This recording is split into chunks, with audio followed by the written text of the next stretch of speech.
어제 이어보겠습니다. 기도하는 삶, 깊은 기도를 위한 안내서. 어제 본 내용이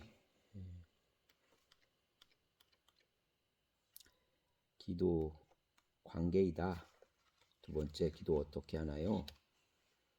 기도는 사랑이고, 그리고 지향합니다. 하나님을 향한 지향. 그리고 기도는 멈추어서 바라보고 듣는 것이다. 그렇기 위해서 우리가 3과에서 보니까 기도는 하나님에 대한 이미지가 중요하다. 아버지, 어머니, 연인, 사랑, 왕, 재판관, 창조주, 독수리, 사자, 옹기장이, 바위, 요새, 목자, 반석, 피난처의 이미지. 4과 무슨 말을 해야 하나요? 그리고 5과 한마음으로 드리는 기도. 그리고 6과 기도와 규칙, 그리고 규칙 만들기, 이렇게 7과까지 있습니다. 이제 보도록 하겠습니다. 4과 무슨 말을 해야 하나요? 기도할 때 무슨 말을 해야 하나요? 라고 누군가 제게 묻는다면 저는 그 질문에 대답하기 위하여 당신은 기도할 때 무엇을 합니까? 라고 다시 물을 것입니다. 우리는 기도 중에 하나님과 함께 합니다. 그때 하나님은 당신에게 누구입니까? 당신에게 하나님은 어떤 의미입니까? 성서는 우리에게 하나님은 무한한 사랑이라고 증언합니다. 당신은 사랑하는 사람과 함께 있을 때 무엇을 합니까? 대화하고 바라보고 포옹하고 입맞추고 기도할 때 우리는 하나님과 그렇게 친교를 나눌 수 있습니다. 그것이 기도가 지루하지 않은 이유입니다. 당신이 가장 사랑하는 사람과 함께 할 때 지루함을 느끼지 않는 것과 마찬가지입니다. 사랑은 지루함에 대한 가장 분명한 대답입니다. 당신이 사랑을 멈추기 전까지 사랑은 결코 지루하지 않습니다. 사랑은 늘 젊고 새롭고 처음 같습니다. 사랑이신 하나님과 사랑을 나눌 때 우리는 무엇을 합니까? 우리가 하나님과 함께 하고 싶은 것들을 하고 말하고 싶은 것들을 말할 수 있습니다. 기도할 때 우리는 하나님 사랑의 4가지 얼굴을 향하여 돌아섭니다. 그것은 기도의 4가지 주제들이기도 하는데, 첫째 참회, 둘째 경배, 셋째 청원, 마지막은 감사입니다. 참회는 사랑의 행위입니다. 영화 역사상 가장 어리석은 명대사라고 하면 러브스토리의 주연 배우가 한 말입니다. 사랑은 결코 미안하다고 말하지 않는 거야. 어리석은 대답이라는 거죠. 독일의 나치들은 유대인들을 향하여 미안하다고 말하지 않았습니다. 일본의 극우들도 자신들이 행한 침략과 유린에 대하여 미안하다고 말하지 않았습니다. 미안하다고 말하는 참회는 하나님의 사랑에 대한 전적인 신뢰 안에서 우리가 잘못한 행동에 대한 고백을 하는 것이기에 사랑인 것입니다. 우리는 사랑하기 때문에 미안하다고 말할 수 있어야 합니다. 하지만 우리의 잘못 때문에 사랑을 거둘지 모르는 두려운 대상에게 누가 신뢰하는 마음으로 자신의 잘못을 고백할 수 있겠습니까? 우리를 온전히 이해하지도 못하고 잘못 때문에 우리를 거절할지도 모르는 변덕스러운 사랑 앞에서 어떻게 자신의 잘못을 편안한 마음으로 고백할 수 있겠습니까? 생각해 보십시오. 누군가 내가 아주 잘하고 있을 때에만, 내가 사랑받을 만한 가치가 있는 삶을 살고 있을 때에만 나를 사랑한다면 어떻게 그 사랑 앞에서 자신의 잘못과 부족함을 고백할 수 있겠습니까? 그러나 하나님은 언제나 우리를 사랑하시며 오직 하나님은 우리를 향한 사랑을 멈추지 않으십니다. 그래서 우리는 하나님께 우리의 잘못을 고백할 수 있습니다. 두 번째, 경배 또한 분명히 사랑입니다. 나는 당신을 경배합니다 라는 말은 사랑하는 사람이 하는 말입니다. 그것은 우리 자신에게서 비롯된 것이 아니라 오직 무한하고 완전하신 하나님의 사랑으로부터 오는 것입니다. 라틴어로 경배를 뜻하는 라트리아는 유한함을 뜻하는 둘리아와 구별되는 말로서 무한함을 뜻합니다. 사람의 존경과 사랑은 그것이 아무리 크고 높을지라도 유한하지만 하나님은 무한하십니다. 경배는 그 무한한 사랑을 향하여 우리가 올려드리는 사랑의 예배입니다. 청원은 자신과 다른 사람들을 위하여 세 번째, 청원은 자신과 다른 사람들을 위하여 사랑하는 대상에게 무언가를 청하는 사랑입니다. 교회는 이웃을 위한 청원을 중보라고 합니다. 청원과 중보는 하나님 안에서 자신과 이웃을 사랑하는 첫걸음입니다. 하나님께서 사랑하는 우리 자신과 이웃을 위해 기도하는 것은 하나님 안에서 우리가 자신과 이웃을 사랑하는 방법이기 때문입니다. 교회가 세상과 이웃의 고통과 아픔에 연대하기 위해 내딛는 첫걸음은 바로 중보하며 기도하는 일입니다. 마지막으로 감사는 우리가 하나님으로부터 받은 육화된 사랑과 선물들에 대하여 반응하는 하나님을 향한 사랑입니다. 사람들은 특별하고 엄청난 선물이 있어야 감사할 수 있다고 생각하지만 사실 우리 삶은 하나님께서 베푸시는 작은 사랑의 선물들로 둘러싸여 있습니다. 따뜻한 햇살, 시원한 바람, 길가에 피어난 꽃들, 아이의 미소, 동료의 따뜻한 친절, 모르는 이웃의 각 작은 도움들, 자세히 살펴보면 우리 삶은 감사할 것들로 넘쳐납니다. 참회와 함께 기도를 시작할 때 우리는 겸손하고 정직하게 오직 길이시고 중재자이신 하나님의 현존 앞으로 나아갑니다. 십자가 위에서 흘리신 예수님의 눈물이 성막과 사람들 사이를 가로막고 있던 성전 휘장을 찢은 것처럼 우리의 눈물과 참회는 우리와 하나님 사이에 놓인 휘장을 찢고 우리가 하나님의 현존 안으로 들어가는 문을 엽니다. 참회로 하나님의 현존 앞에 나아간 우리는 이제 하나님을 경배합니다. 경배는 기도의 중심입니다. 성서가 증언하고 있는 기도의 대부분은 특히 시편은 찬양과 경배로 채워져 있습니다. 기도 중에 대부분의 시간은 경배로 채워져야 합니다. 경배에는 제한이 없습니다. 하나님이 무한하신 분이기 때문입니다. 하늘에서 드리는 우리의 경배는 결코 멈추지 않고 지루하지도 않을 것입니다. 지상에서 드리는 모든 경배는 가장 천상적인 것입니다. 정원 기도는 참회처럼 기도 중에 대개 비교적 짧게 드려지는 기도인데 우리가 이 기도를 드릴 필요성은 그리 크지 않습니다. 하나님께서 우리에게 필요한 것을 우리보다 더 잘 알고 계시기 때문입니다. 주님께서는 오늘 우리에게 필요한 양식을 주시고라고 기도하라고 하셨습니다. 우리 자신을 위해서는 그것으로 충분합니다. 그러나 다른 사람들을 위해서는 그것들로 충분치 않습니다. 때문에 우리는 청원 중에 자신을 위한 기도보다 다른 사람들을 위한 중보에 더 많은 시간을 써야 합니다. 나 한 사람의 필요보다 다른 사람의 필요가 더욱 많기 때문입니다. 마지막으로 감사의 기도로 마치는 것이 좋습니다. 경배가 무한하듯이 감사도 그렇습니다. 우리는 하나님으로부터 헤아릴 수 없을 만큼 많은 선물과 축복을 받으며 살고 있습니다. 우리의 신앙이 성장하는 만큼 우리가 받은 은혜와 선물을 헤아릴 수 있는 능력도 자라납니다. 우리가 받은 축복을 헤아리는 것은 단지 좋은 기도를 드리는 방법만이 아니라 우리의 절망과 분노, 의심과 냉담함을 위한 치료제이기도 합니다. 네. 5과 한마음으로 드리는 기도.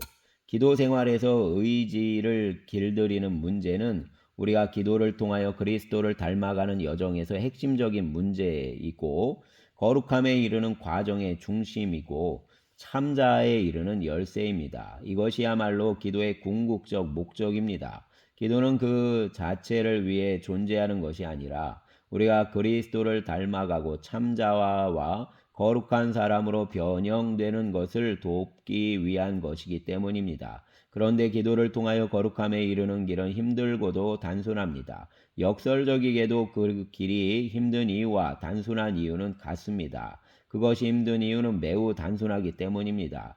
단순한 이유는 한마음을 요구하기 때문인데 그것은 한마음 또는 깨끗한 마음을 의미합니다. 성서에서 마음은 감정이 아니라 의지를 의미하는데 한마음 혹은 깨끗한 마음은 오직 하나를 의지하고 사랑하는 것입니다. 키에르케고르는 그 하나가 바로 하나님이며 하나님은 선하시다고 이야기했습니다. 그런 점에서 거룩함에 이르는 길을 이해하기란 매우 쉽습니다. 내 마음을 다하고 내 목숨을 다하고 내 정신을 다하여 주 너의 하나님을 사랑해야 한다라는 첫째 계명에 복종하는 것입니다. 그러나 이해하기 쉬운 이 단순함을 실천하는 일은 결코 쉽지 않습니다.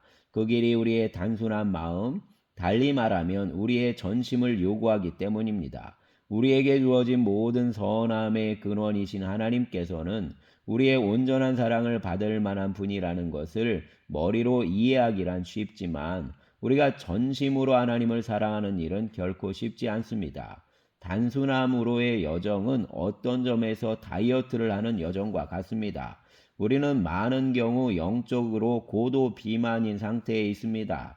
주님께서 예언자들 가운데 가장 큰 예언자라고 하신 세례 요한의 고백처럼 그분은 더욱 커지셔야 하고 나는 작아져야 합니다. 우리 하나님께서 우리를 채우실 수 있도록 우리를 비워야 하는데 우리의 내면은 자신으로 가득하여 하나님께서 오실 자리를 마련하지 못합니다. 하나님만이 선한 것으로 우리의 굶주림을 채우실 수 있습니다. 배고픈 사람은 좋은 것으로 배불리시고 부유한 사람은 빈손으로 돌려보내시는 하나님만이 우리의 영적 비만을 가볍게 하실 수 있습니다. 빈방이 없어서 주님을 맞이할 수 없었던 베들레헴처럼 하나님은 자신으로 가득한 사람에게 당신의 사랑을 채워주실 수 없습니다. 혹시 자신이 영적으로 너무 비만해 있다고 느끼신 적이 있습니까? 그렇다면 다이어트를 시작하십시오. 당신 자신이 너무 부유하다고 느끼신 적이 있습니까? 그렇다면 가진 것을 비우는 일을 시작하십시오. 스스로 훌륭한 사람이 되려고 무리하고 있다고 느끼신 적이 있습니까? 그렇다면 기드온처럼 당신의 짐들을 덜어내십시오. 하나님의 사랑을 받기 위해 우리는 자신을 비워내야 합니다. 자신을 비운다는 것의 의미에 대해 17세기 가르멜회 수도자였던 부활의 로렌스 형제는 다음과 같이 대답합니다. 우리의 성화는 우리가 하는 일이 달라질 때가 아니라 우리가 평소에 자신을 위해 하던 일을 하나님을 위해 할 때 일어납니다. 많은 사람들이 목표와 수단을 혼동한 나머지 인간적인 존경을 얻을 만한 특정한 일에만 집착하여 제대로 해내지도 못하는 것은 안쓰러운 일입니다. 로렌스 형제의 하나님의 임재 연습 네 번째 대화 내용입니다. 거룩함으로 향하는 여정에서 우리 모두가 변화해야 할 것은 우리의 마음, 갈망, 의향입니다. 하나님을 위해 모든 것을 하려는 마음과 사랑과 의향이 중요합니다. 만일 당신이 거룩함에 이르기 위해 지금 하던 일을 멈추고 다른 일을 해야만 하는 강박에 시달리고 있다면 한 번쯤 다시 생각해 보십시오. 매일 아침과 저녁에 드리는 기도 시간에 기도할 수 있듯이 지금 우리가 하는 일을 통하여 우리의 기쁨과 고통을 통하여 하나님께 우리 자신을 드릴 수 있습니다. 예수님의 어머니 마리아는 단순함의 가장 훌륭한 모범이었습니다. 그녀의 단순함은 이 몸은 주님의 종입니다. 지금 말씀대로 저에게 이루어지기를 바랍니다. 라는 그녀의 한마디 고백 속에 응축되어 있습니다. 마리아가 말씀대로 저에게 이루어지기를 바랍니다. 라고 응답했을 때 하나님께서는 마리아의 몸을 통하여 스스로 사람이 되시는 위대한 기적을 행하실 수 있었습니다. 하나님은 우리도 마리아처럼 말할 수 있기를 바라십니다. 그렇게 고백할 때 하나님은 죄인을 거룩한 사람으로 변화시키는 위대한 일을 우리 안에서 행하실 수 있습니다. 마리아가 하나님의 말씀에 온전히 순종하였을 때 마리아에게는 기적을 일으키시는 하나님을 방해할 무엇도 존재하지 않았습니다. 그러나 우리 내면에는 하나님을 향한 순종의 갈망과 함께 늘 불순종의 죄가 자리하고 있습니다. 우리가 마리아처럼 단순해지는 일은 한순간에 이루어지는 것이 아니라 삶의 긴 여정을 통하여 이루어지는 일입니다. 그리고 여기서 간과하지 말아야 할 것은 단순함과 온전함으로의 부르심은 소수의 영적 엘리트들만을 위한 것이 아니라 모든 그리스도인들을 향해 있다는 것입니다. 그것은 하면 좋고 안 해도 괜찮은 선택사항이 아니라 우리가 하나님 나라에 들어가기 위한 전제 조건이기 때문입니다. 하나님은 절충주의자가 아니십니다. 하나님은 완전한 사랑이십니다. 하나님의 나라가 아니면 남는 곳은 지옥입니다. 어떤 사람은 그 길을 좀 더 쉽게, 좀 더 빠르게 가고 있는 것처럼 보일 수도 있고, 어떤 사람은 너무 느리고 어렵게 가는 것처럼 보일 수 있습니다. 하지만 하나님께 그것은 그리 중요하지 않습니다. 분명하고 중요한 진실은 하나님께서 우리와 함께 그 길을 걷고 계시다는 점입니다. 우리는 하늘 아버지께서 온전하신 것처럼 온전해져야 합니다. 이것은 사람의 법령이 아니라 하나님의 법령입니다. 때문에 협상이란 없습니다. 비타협적인 이 명령은 변치 않는 하나님의 본성에 기인합니다. 하나님은 완전한 사랑이시며 완전한 사랑은 완전히 사랑받는 존재를 요청합니다. 오직 불완전한 사랑만이 부분적이고 깨어진 사랑에 만족합니다. 완전한 사랑은 사랑받는 존재를 전부로 하나로 대합니다. 완전한 사랑만이 사랑받는 사람을 압니다. 그 사랑만이 사랑받는 사람의 깊은 마음속으로 들어갈 수 있기 때문입니다. 완전한 사랑에는 이기심이 자리할 수 없습니다. 그 사랑은 완전히 이타적입니다. 그리고 완전한 사랑은 우리를 위한 것이지 하나님을 위한 것이 아닙니다. 하나님은 비록 우리가 아직 모르고 있다 할지라도 우리에게 과정이 필요하다는 것을 아시며 그 과정을 걷기를 바라십니다. 하나님께서는 우리가 하나님의 양식으로 채울 수 있도록 우리 자신을 비우는 그곳에서 영적 비만을 불태울 것입니다. 시편 63편 5절 말씀.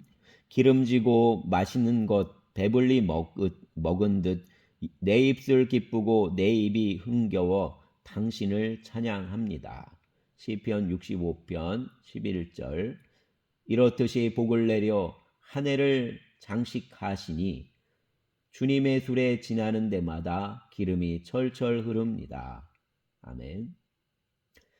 사랑하는 연인들도 냉정하거나 계산적이지 않다면 사랑하는 사람과 온전히 하나가 되고픈 것 외에 아무것도 바라지 않는 연민을 가지고 있습니다. 그들도 한계를 짓지 않고 거래하지 않고 절충이나 협상을 넘어서는 사랑을 위해 두 사람을 방해하는 모든 장애물과 다리를 불살라 버립니다. 그런데 어떻게 하나님의 사랑이 연인의 사랑보다 크고 높고 깊을 수 있습니까? 하나님 사랑에 빠져들 때 우리는 온전히 하나님께 속하고 우리의 영적 비만은 사라지며 진정한 정체성을 회복합니다. 우리가 하나님의 의로우심으로 이미 온전하지만 죄로 인해 아직 온전하지 못한 역설적 존재입니다. 우리는 하나님의 의로움에 의지하여 온전함에 이르러야 할 존재입니다. 우리의 진정한 자아는 치유되어야 하고 온전해져야 합니다. 실상 필요한 것은 하나뿐이라고 하신 주님의 말씀처럼 기도가 중요한 이유는 그것이 하나님의 의로우심에 힘입어 온전함이 이르는 길 위에 우리를 세워주기 때문입니다. 기도는 하나님 임재 훈련의 핵심이며 하늘에 이르는 길입니다. 다른 길은 없습니다. 때문에 우리 삶을 오염시키는 거짓 신들과 우상들로부터 완전히 돌아서서 우리 전부를 하나님께 드려야 합니다. 모든 것을 다해 하나님을 사랑하는 첫 번째 계명은 조금이라도 마음을 우상들에게 빼앗기지 말라는 하나님의 요청입니다. 그러나 오해하지 마십시오. 이 말은 우리에게 하나님께서 창조하신 피조물을 사랑하지 말라는 뜻이 아닙니다. 하나님께서 우리에게 선물로 주신 피조물을 하나님의 자리에 두어서는 안 되며 피조물과 관계함에 있어 하나님의 창조 질서와 조화를 이루어야 한다는 의미이기 때문입니다. 여섯 번째, 제6과 영성 형성과 규칙. 수도원 전통이 미약한 개신교에서 영성생활 규칙에 관한 관심이 새롭게 조명되게 된 배경 가운데 하나는 북미 영국을 중심으로 일어난 새로운 수도운동이 자리하고 있습니다. 서구 복음주의권을 중심으로 시작된 새로운 수도운동은 20세기 교회와 선교에서 중요한 역할을 했던 제자 훈련에 대한 진지한 성찰과 반성으로부터 시작되었습니다. 성찰과 반성의 주된 내용은 제자 훈련이 그리스도인들에게 믿음에 대한 강한 확신을 심어주는 데 중요한 역할을 하였지만 그리스도인들의 삶과 생활을 변화시키는 데에는 한계가 있었다는 것이었습니다. 교회 경험이 부재한 사람들이 늘어만 가는 현대 서구 사회의 선교에서 중요한 것은 믿음에 대한 강한 확신보다 그리스도인의 변화된 삶이라는 결론에 이르게 되었습니다. 이 같은 반성을 토대로 대안을 모색하던 그들은 교회사 속에서 가장 오랫동안 그리스도인의 완전한 덕을 화두로 씨름해온 수도 전통과 완전한 덕을 향한 수행 여정에서 기본이 되는 수도 규칙에 주목하게 되었습니다. 바로 이제 요 제목의 중요한 소제목 습관이 영성이다.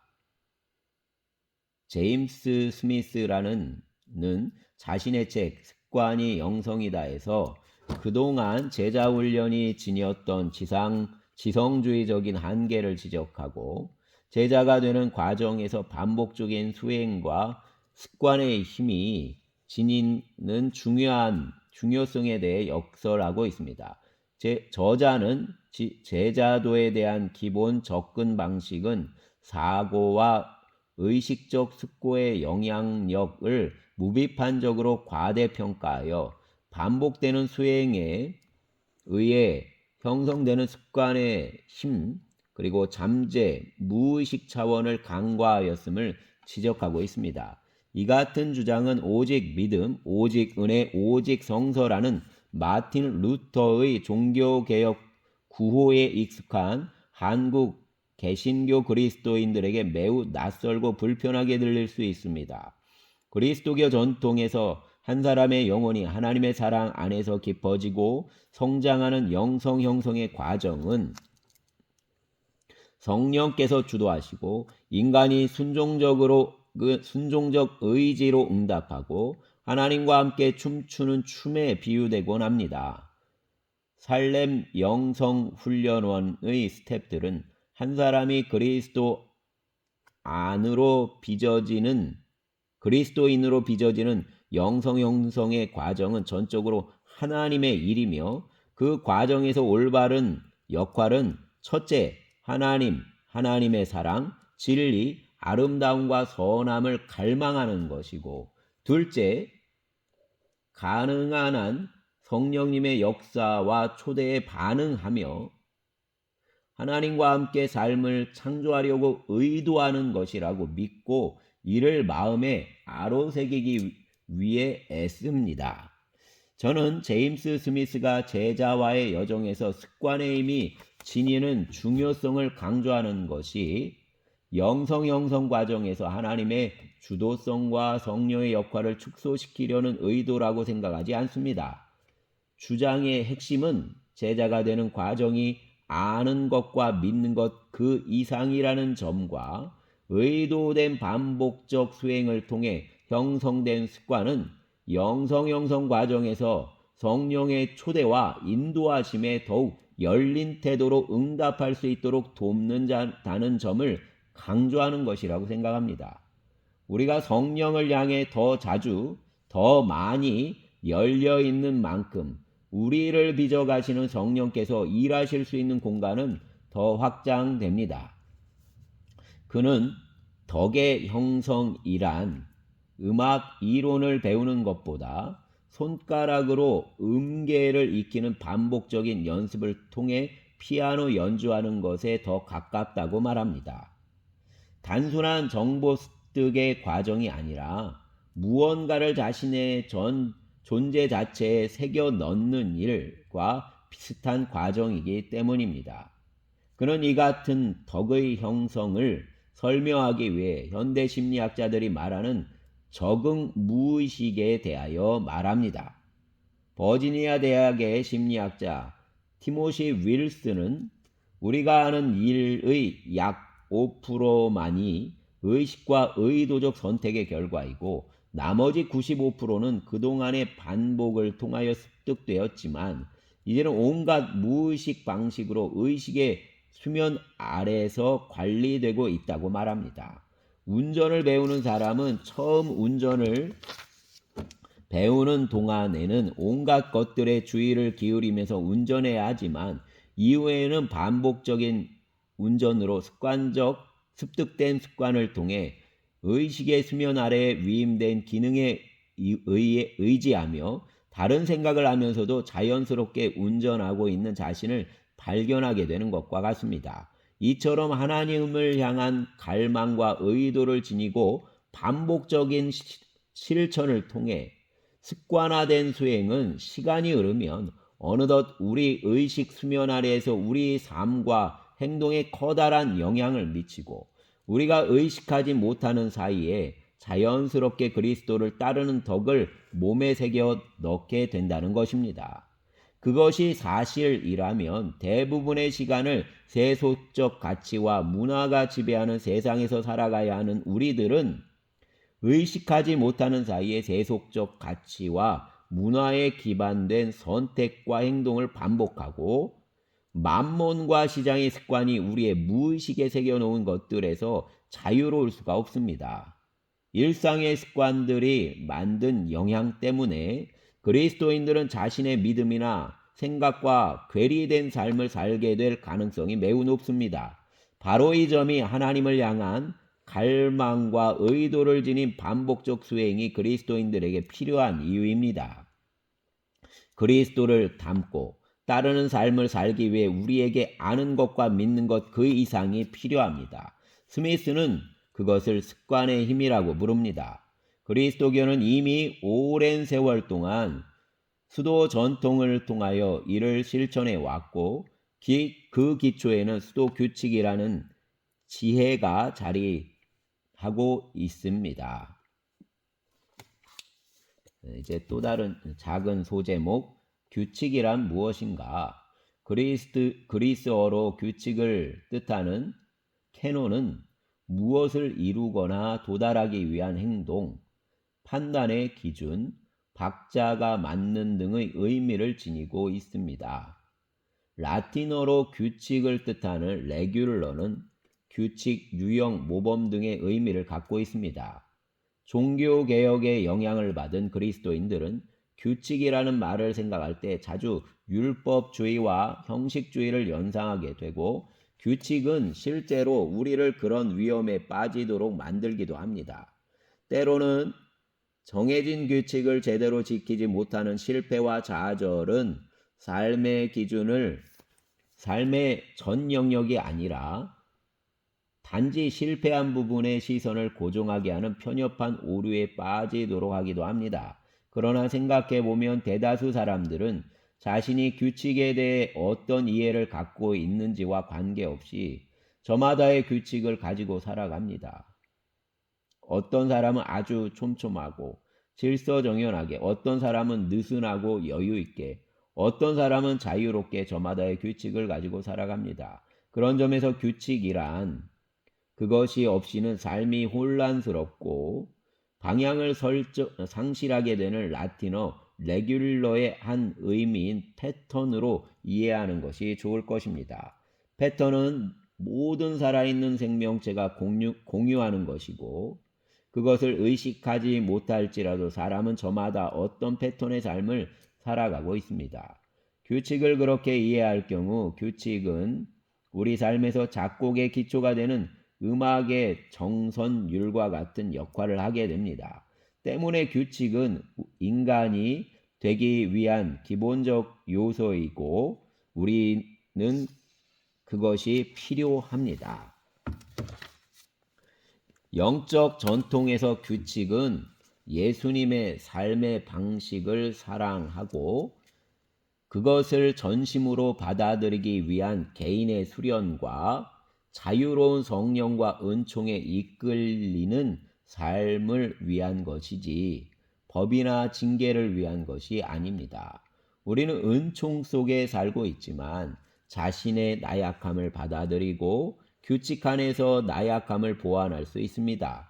규칙은 어떻게 우리의 영성 생활이 깊어지고 확장될 수 있을까? 우리가 어떻게 하나님의 사랑 안에서 깊어지고 성장할 수 있을까? 라는 질문에 대한 응답으로 우리가 하나님과 더욱 가깝게 걸어갈 수 있도록 돕는 도구라고 할 수 있습니다. 삶에서 도구가 얼마나 중요합니까? 베네딕트 수도의 베네딕트와 인간 형성의 규칙 소제목입니다. 베네딕트가 서방 수도의 아버지라고 불리게 된 것은 그의 규칙서 때문이었습니다. 그는 자신이 쓴 규칙서를 통해 서방 수도회의 기초를 놓았습니다. 초기 수도 전통에는 히랍, 로마 철학 사상의 영향으로 인간의 생물학적 조건에 반발하여 이를 극복하고 인격적 조건을 높이려는 흐름과 다른 한편에서는 인간의 생물학적 조건을 겸손히 인정하고 이것을 인격적 조건의 질서에 유입시킴으로써 완전한 덕에 이르는 흐름이 함께 있었습니다. 초기 이집트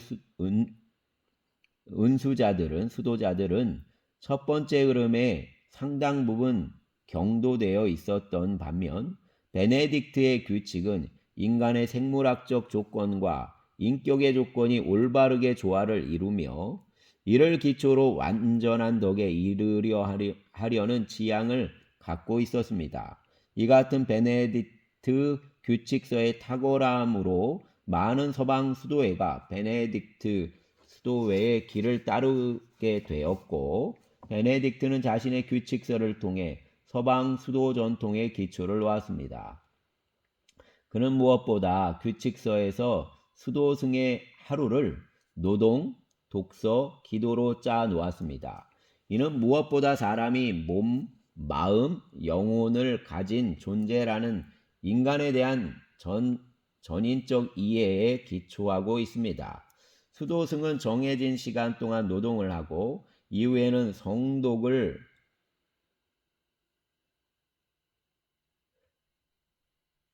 하도록 하여 수도승의 하루가 육체와 정신 어느 쪽에만 치우치는 것을 경계했습니다. 또한 육의 양식을 먹는 시간에는 독서를 통하여 영의 양식도 함께 취하도록 하였는데 베네딕트 전통에서 식사를 하고 있는 수도승들을 위해 성서를 읽는 독서는 중요하고 경건한 임무였습니다. 수도승들은 노동을 할 때에도 독서 렉치오 다비나에서 받은 말씀을 조용히 묵상하도록 하여 노동과 기도가 하나가 될 수 있도록 했습니다. 베네딕트는 하나님의 진리를 가르치는 책, 특히 성서 독서가 육체와 정신, 노동과 관상을 하나로 엮는 중재자 역할을 하도록 했습니다. 독서는 생물학적 조건과 인격적 조건의 상호 침투에 의해 인간 완성을 도모하고 이를 통해 수도승들이 끊임없이 하나님 임재 안에서 살아갈 수 있는 바탕이었습니다. 베네딕트는 이 독서를 렉시오 다비나 거룩한 독서라고 말합니다. 그는 수도승에게 아무것도 성무 일과보다 중요할 수 없다고 하였으며 성무 일과를 가리켜 하나님의 일이라고 하였는데 성무 일과 역시 인간의 생물학적 조건과 자연 현상을 따라 짜여졌습니다. 하루에 7번 바치는 성무 일과는 인간의 생리적 리듬과 시간의 조화, 노동으로 인하여 생길 수 있는 피로와 권태, 몸과 마음과 영혼의 조화로운 통합을 위하여 배열되어 있습니다. 성무일과 다음으로 강조되고 있는 덕은 겸손인데 이 덕은 인간의 생물학적 조건을 인식하고 수락하는 사람들에게만 가능합니다. 자연 안에서 자기가 점유하는 위치와 한계를 인식하고 인정하며 보잘것없고 나약한 자신의 모습을 의식하는 사람은 겸손을 실천할 수 있기 때문입니다. 이처럼 베네딕트는 겸손함으로 규칙을 존중하고 수도승 개인이 완전한 덕에 이르는 이상적인 공동체를 건설하려는 열정의 기초를 두고 규칙서를 만들었습니다. 베네딕트의 전통은 그리스도를 닮고 따르는 삶을 회복해야 할 오늘날 모든 교회와 그리스도인에게 반드시 필요한 전통이기도 합니다. 아멘. 자, 이제 7번째 소제목 영성생활 규칙 만들기. 수도회는 물론이고 대부분의 영적 공동체들은 공동체의 고유한 은사를 각 개인이 온전히 살아가는 과정을 돕기 위한 규칙들을 가지고 있습니다. 어떤 교회나 영적 공동체는 매년 새해를 시작하며 구성원들과 함께 각 개인이 살아갈 개인 영성생활을 규칙을 만들고 각 사람이 속한 소그룹 모임을 통해 저마다 만든 개인 영성생활 규칙을 1년 동안 잘 살아갈 수 있도록 격려하고 중보하기도 합니다. 어떤 공동체는 지속적인 규칙은 아닐지라도 사순절이나 대림절과 같은 특별한 교회 절기 동안 개인의 영성생활을 돕기 위한 규칙을 만들어 지킬 수 있도록 돕기도 합니다. 진지하게 기도생활과 영적 여정을 시작하기를 원하는 사람들에게 개인의 영성생활 규칙은 큰 도움이 될 수 있습니다. 규칙의 목적, 소제목. 규칙은 먼저 우리의 영적 성장을 진단할 수 있도록 도와줍니다. 주님께서는 우리가 온전하기 바라시며 규칙을 만드는 과정은 이를 도울 수 있습니다. 저는 여러 자리에서 개인 영성생활을 규칙을 만드는 작업을 통해 사람들이 자신의 영적 변화와 성장이 필요한 부분, 그동안 자신이 간과하거나 소홀히 하였던 부분을 발견하는 장면을 목격했습니다. 규칙은 각자의 영적 성장을 위하여 필요한 부분에 주목하도록 도와주고 그것을 보완할 수 있도록